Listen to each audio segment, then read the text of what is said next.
ഊർജ്ജ സംരക്ഷണ യജ്ഞത്തിന്റെ ഭാഗമായി ആഴ്ചയിൽ ഒരു ദിവസം സ്കൂളിലെ മുഴുവൻ ജീവനക്കാരും വിദ്യാർത്ഥികളും 4000-ഓളം പേർ ഇസ്തിരിയിടാതെ വസ്ത്രം ധരിച്ച് സ്കൂളിൽ എത്തുക എന്ന പുത്തൻ ആശയമാണ് നടപ്പിലാക്കുന്നത്. ഒരു ദിവസം ഏകദേശം 1500 യൂണിറ്റ് വൈദ്യുതി ലാഭിക്കാം.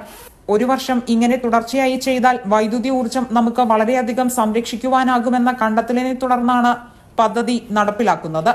വിദ്യാലയത്തിൽ സംഘടിപ്പിച്ച ചടങ്ങിൽ കേരള വൈദ്യുതി വകുപ്പ് മന്ത്രി കെ കൃഷ്ണൻകുട്ടി ബുധൻ തേപ്പ് വേണ്ട പദ്ധതി ഉദ്ഘാടനം ചെയ്തു. വിദ്യാർത്ഥികൾക്കായി ബോധവൽക്കരണ ക്ലാസും സംഘടിപ്പിച്ചു.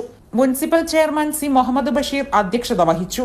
C K Riyas, MOC general secretary Pazheri Sharif Haji, school PTA president PK Abbas Haji, school manager Samad Haji, ward councillor Muhammad Ibrahim, school principal Muhammad Kasim, MMOC vice president Alippu Haji, Mannarkkad electrical division executive engineer Murthy, school head mistress Saudath Saleem, school senior assistant KP Abdul Saleem, PTA vice president Naushad, Benazira M, joint secretary AT Ummusalma, അധ്യാപകരായ അജിത, ആബിദ, തൻസീല, ആതിക നിഷാദ് തുടങ്ങിയവരും ചടങ്ങിൽ പങ്കെടുത്തു.